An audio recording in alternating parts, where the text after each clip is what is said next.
I, female, 28, have always been child-free. Ever since I was 16 years old, I knew that I would not and could not raise kids. I have always been vocal about the fact that I would never have children. In every single relationship of mine, I told my partners that I would not be having kids. And if that was something they expected from me or for themselves, I was not the right partner for them.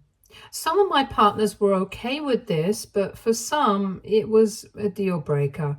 And we parted ways amicably, and I was okay with it. Just because I didn't want this for myself or had envisioned my life a certain way did not mean others had to conform to it. But I have never been dishonest about what I want from my life.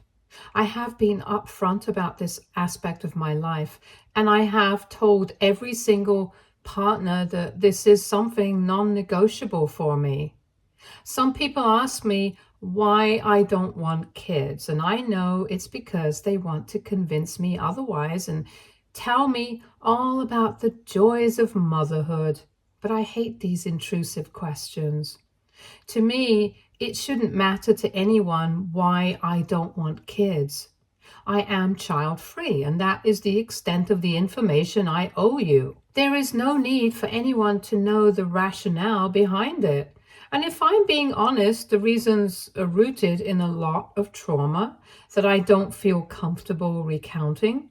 I have spent years and a considerable amount of effort to come to a place that feels better mentally, and I don't want to ruin all those years of progress by dwelling in the past for no reason. So whenever someone asks me why I don't want kids, I don't indulge them with any answer. I simply either refuse to respond or tell them it's none of their business. I have my reasons, and they have no right to poke into it. This has always been my stance, and most people have respected it, so I never anticipated that I would be blindsided one day.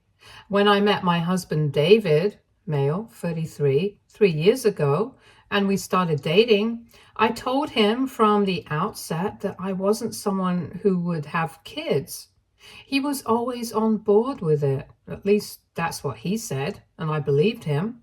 There was no reason for me not to believe a 30-year-old man who sounded so sure about what he wanted from life. I think I told him by the third or fourth date that if he wanted to take things further, he should know that I was child-free, and nothing on earth could make me want or raise a child. He seemed okay with it, and that topic was never brought up for discussion in the next few months. I remember around the 1 year mark, we were having a general conversation, and he asked me why I was against having children and a family of my own. I wanted to tell him, but it was too much for me. Revisiting that trauma has always been detrimental to me, and I just didn't want to go through that mentally. I told him so. I said that I had my reasons, and it wasn't that I wasn't comfortable sharing them. I trusted him, but I didn't want to because it brought up a lot of pent-up thoughts and feelings, and dealing with them was something I didn't want at that point in time. He hugged me, consoled me, and never pressed the question again. And ever since then, the topic of children never came up again. And I was so grateful to God for giving me a partner who understood my boundaries and respected them. Our relationship continued for another year, and then he asked me to marry him. I was overjoyed, and I loved him a lot. But I asked him again if he was sure about this, because my stance on children would not change. He told me that he had never been surer of anything in his life, and if he had wanted to leave because of my decision, he would have left on the fourth date itself. He gave me a sappy, I now think it's sappy because of what's happened in the last few days. Initially, it felt amazing and romantic. Speech about how I am the love of his life and he would never let me go over children because any family he wanted was a family that had me in it. We got married, and it was amazing. It was mostly his family and friends who came. I'm not close to my family and I'm completely no contact with my mother, so I had not invited them. The ceremony was sweet and it has only been 6 months since we got married, but everything seemed perfect. I have a good relationship with his family. We meet regularly and both of us have good jobs and we do well for ourselves. We don't really want for anything, and I know it sounds privileged and haughty, but it is what it is, and now I will have to throw everything away because David has changed completely. I don't even know what to do anymore. It's like my life has changed completely and everything is out of my control. 2 weeks ago, things changed. I received a DM from my sibling on Instagram. I don't know how she found me or why she was looking for me, but it sent me into a downward spiral of panic and guilt. I scheduled an urgent appointment with my therapist. I was having a full-blown panic attack, and my mental health was in shambles. I sat on the floor, clutching my hair and panting. David wasn't home at the time, and it felt as if I would collapse. It took me a long time to feel a little better. I told my therapist about the text and my reaction to it, and she told me it was because I had repressed all these feelings for so many years that a single trigger brought everything out. She said I hadn't taken the time to process my feelings about my childhood and the abuse I faced, which is why I had such a visceral reaction to a simple DM. And the DM wasn't anything but a, "Hi, how are you doing?"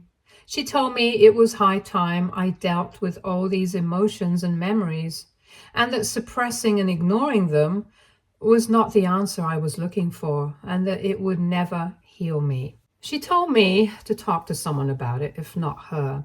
And that's when I decided I would finally tell David about why I am the way I am. I had other friends I could confide in, but the emotional understanding I share with David is not something that can be matched. At least that's what I thought in that moment. I thanked her and texted David that I needed to talk to him about something urgently. He said he had to go on a very important work trip for a week and was actually packing his bags as we were texting. I knew then that this discussion had to wait because it needed a lot of time and patience for me to be able to express what I had gone through. He left for the trip, and that 1 week was excruciating for me. I couldn't tell him over text, obviously, and I didn't want to do it over a call either. I didn't respond to the DM because I don't want to allow that part of my life to re-enter.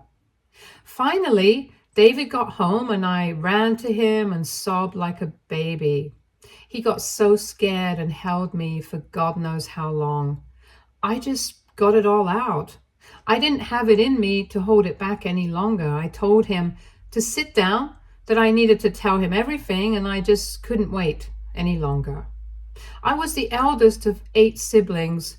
My dad died when I was 2 years old, and after that, my mother went into a spiral of depression and substance abuse. She was there, but hardly. It was as if I had raised myself. Every few years, she would get knocked up with no father in sight and would refuse to either abort the kid or give it up for adoption. She was the textbook definition of a deadbeat mother, and I had to raise her litter, even though I was a child myself. As of today, my siblings would be female 23, male 20, female 17, male 16, male 14, and male 14. They're twins. And female 12. In the initial few years after Dad's death, Mom was okay. Like she would be absent, but at least she could hold a job and cook a meal and feed me. It wasn't ideal, not in the least. There was no nurturing, no care, nothing. But she kept me alive, and honestly, that was all I had begun to expect from her, even as a little kid. Then, my sister Cynthia was born and things began to get worse.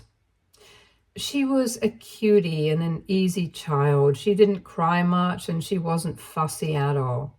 Even then, Mom expected me to help her. I was just 5 years old at that time, but I didn't complain. She was like my little doll, and I loved playing dress up with her. I would help Mom with little tasks like changing her diaper and watching over her when she was asleep. Not much, but if I knew what it would ultimately lead to, I wouldn't have done a single thing at all.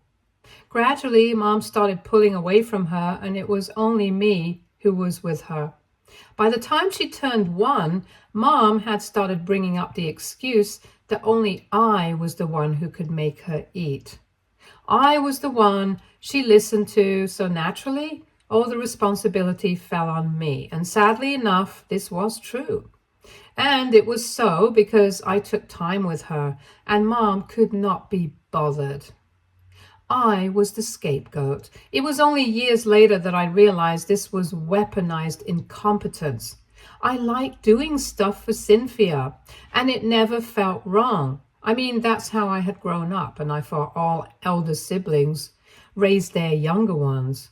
And by the time she got pregnant with Warren, male, 20 now, she had completely lost it. I was 8 years old when he was born, and Cynthia was 3. Mom asked me to take care of Warren as well because I had done such a good job with Cynthia. I wanted to resist then because I had started school and I used to enjoy hanging out with my friends. At times, I took Cynthia along, but with Warren, all my playtime was restricted. I told her that I wouldn't help her, and I remember she beat me so hard. I was bruised and blue on my back. My mother was abusive, but she was also smart. She never hit me in places that would be visible to the general eye. It was always in concealed places, and she used my example to discipline Cynthia at first, and the rest later on. Anytime Cynthia would refuse, she used to tell her that she would hit her just like she hit me. It was horrible for us. And the cycle kept on continuing. I had no life, and I was parentified to the point of death. I couldn't meet friends because I had to cook food for the kids. I couldn't participate in any extracurricular activities because I had to help the kids with homework. I had to clean the house. I was a maid, and it was horrible. I had no respite, and she had somehow poisoned all the kids against me. She used to badmouth me anytime she was sober, which was not often, because she was always high or away. None of the kids liked me, and that made it all the more frustrating. I kept on pushing as much as I could, but when she got pregnant for the final time when I was around 15 or 16, I had had enough. She came home and announced that we were going to have another sibling, and literally not a single person in the room was happy. It was evident from our faces. Then, in a fit of rage, she started yelling at everyone, especially me, saying that I had to do this for her and whatnot. I told her no. I simply told her that I would not do anything for any of the kids anymore. I was exhausted, and it was not my job to look after the brood she produced. That was the last day I did anything for them. I didn't help with homework. I didn't change diapers. I didn't do anything. I just cooked for everyone because I had been doing that since I was a kid, and they were used to my food. Plus, I'm not the kind of person to starve someone. But that was the extent of it. When Mom realized what was happening, she started hounding Cynthia and Warren to pick up the slack. It was a mess. But at least I was safe. I know it came at the cost of Cynthia and Warren, but I honestly don't feel any guilt for it. If I hadn't taken a stand for myself back then, I would have been in the same rut. When my younger sister was born, my mother came to me and told me to end my tantrum and help her out because I had been the one looking after everyone before this, and that she couldn't do it without my help. I flatly refused. She told me I had no option or she wouldn't feed me. And I told her that if she tried anything of that sort, I would complain to the authorities. That shut her up for a while, but she started neglecting the baby. She wouldn't feed her. She would keep wailing in her crib, and it was a nightmare to live in that house. I had had enough. I was 16 and I decided I couldn't do it any longer, so I ran away. I ran away in the middle of the night with some money and never looked back. I called CPS to inform them of what was happening, and that was the last I heard of them. I never tried contacting them, and they never tried contacting me. I don't know what happened to my siblings, and I never tried reaching out, because if I did, I would have felt a sense of responsibility and would have gone back. But I needed to be a little selfish for myself, or I would have ended up being a carer for my siblings for the rest of my life. I finished school, went to college, worked hard, and made a life for myself that was completely cut off from my family. All these years, I never told anyone what I had gone through because it was too traumatic for me to even recall. I was abused and harassed mentally and physically, and I had to slog for hours every day to make sure everyone slept with a full tummy. That was when I realized I had raised enough kids in this life and didn't have the stamina to do it anymore.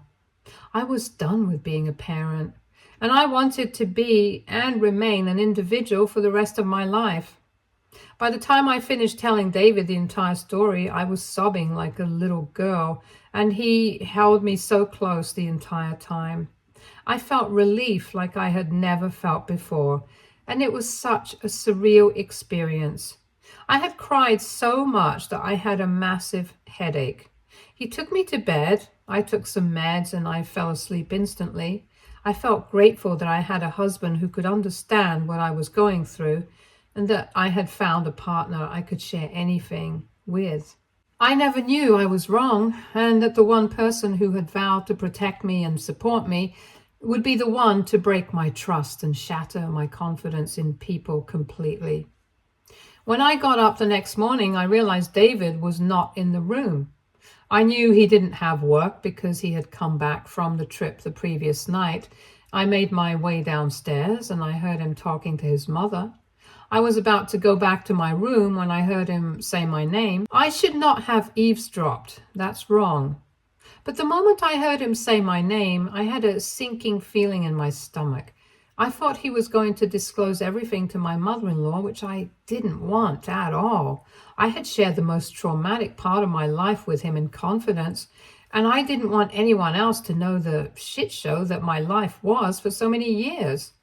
I tried to stand there and listen to what he was saying, and now I think that it would have still been okay if he was just telling mother-in-law about what I told him. I mean, I could have somehow managed to excuse that. But what I heard completely broke me. And it has been a few days since that phone call, and I still don't know what to do. He wasn't just disclosing everything to his mother. He also said that had he known I had faced all this and felt so strongly about being child-free, he wouldn't have married me. He said I had trapped him by not telling him everything about my past sooner, and he feels like he has wasted all this time with me. He even went as far as to say that he was considering leaving me because he couldn't waste his time with a selfish woman who had curbed her maternal instincts on a whim. I didn't have the heart to listen to more of what he was saying. I had already heard enough. He thought all those years were nothing, and what I faced was a joke. He completely downplayed and disregarded everything I went through and called my decision to be child-free a whim. I couldn't even believe he could be so insensitive.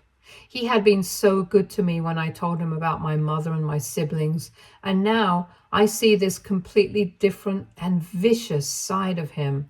And I really don't know what he means when he says I trapped him. He had always known that I would not have kids.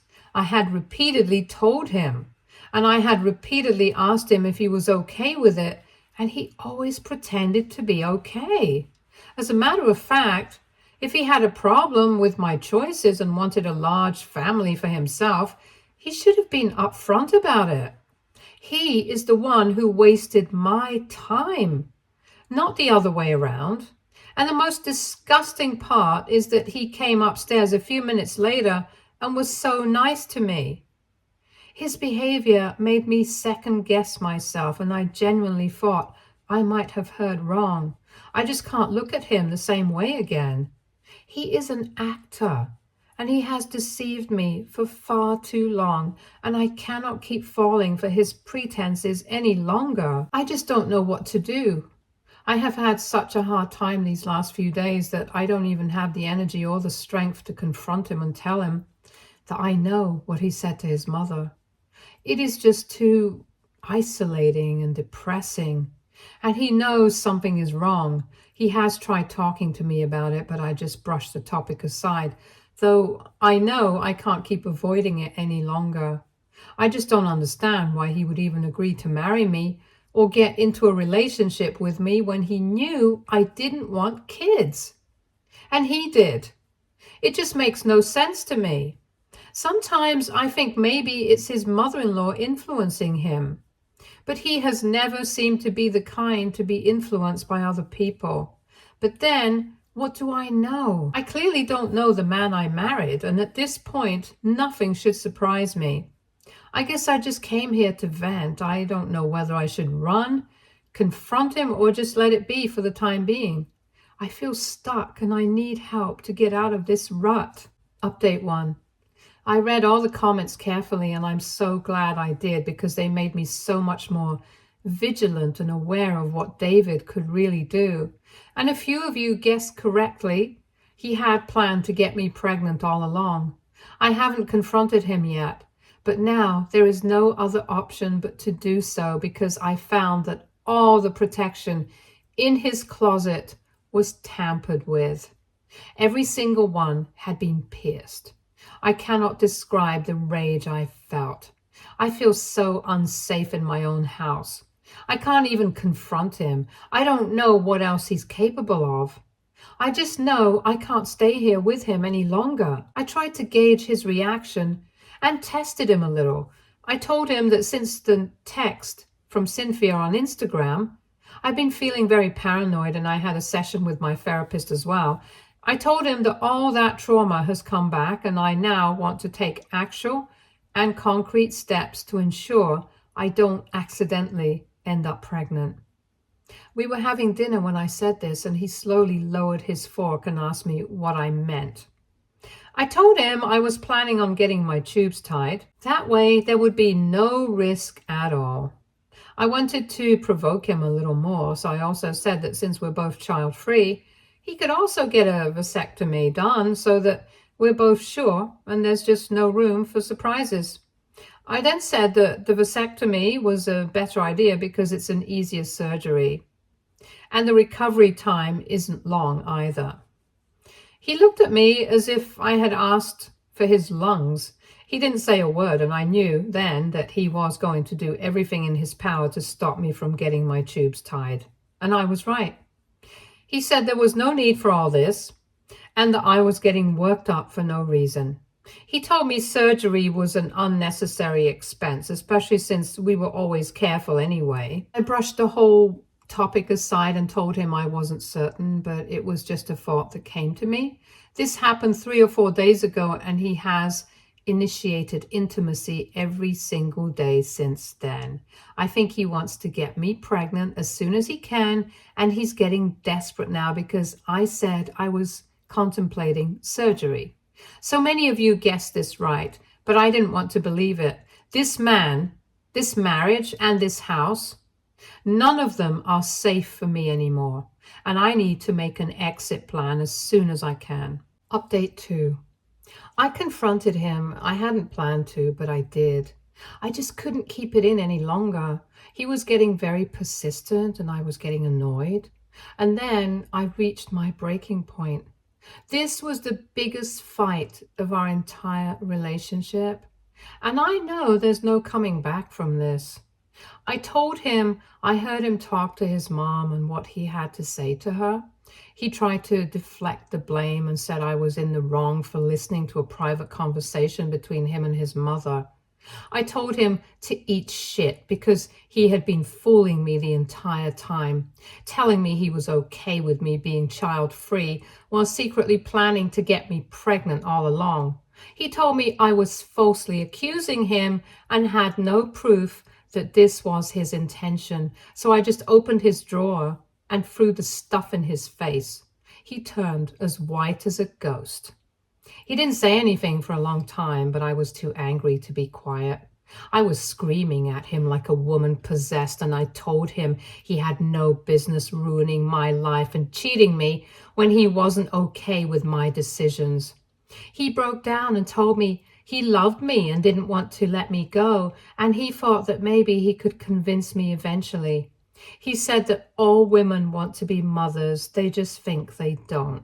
So apart from being an absolute asshole, my husband is also regressive and misogynistic. And I told him exactly that.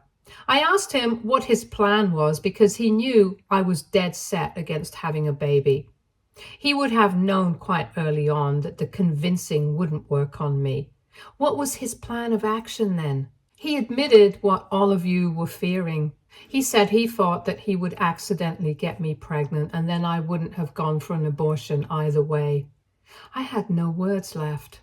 I had hoped he wouldn't stoop to this level, but with this statement he proved that he was the scum of the earth and that our relationship was not salvageable at all.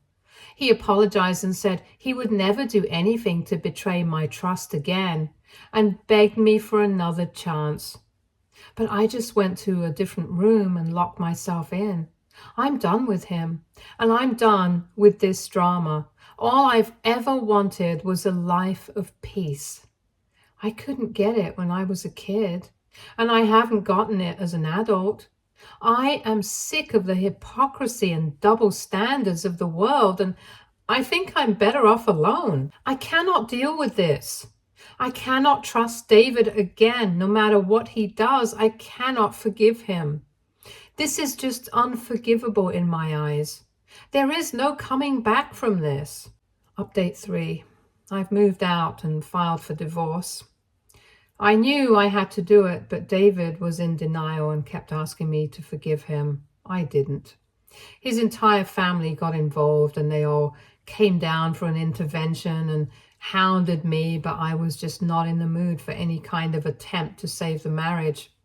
The marriage was a sham and David is a cheat. I didn't want anything to do with him. Mother-in-law went as far as to say I was punishing her poor son for what my mother did to me. But David glared at her and she shut up. I told her she had no business poking her nose into my personal life. She said that she was family, and I told her not for long. I asked all of them to leave, and even though they resisted, I stayed firm. I have had enough. I looked for a studio, and I found one within my budget. When I was moving my stuff out, David looked at me in disbelief. I think that was when it hit him that this was real, and there was no coming back. He begged me to try couples counseling or to go for a break rather than a divorce, but I told him there was no point in holding on to a dead relationship, and that the only reason he wanted us to work out so badly was because he knew that he was at fault, and it was only because of him that things had gotten so bad. Now that I have moved into my new place, I just feel numb. I hope I get used to this, and I hope there is something better in store for me. As of now, I am just glad I'm safe and have left yet another toxic relationship. Stay tuned for more stories from Argo Relationships.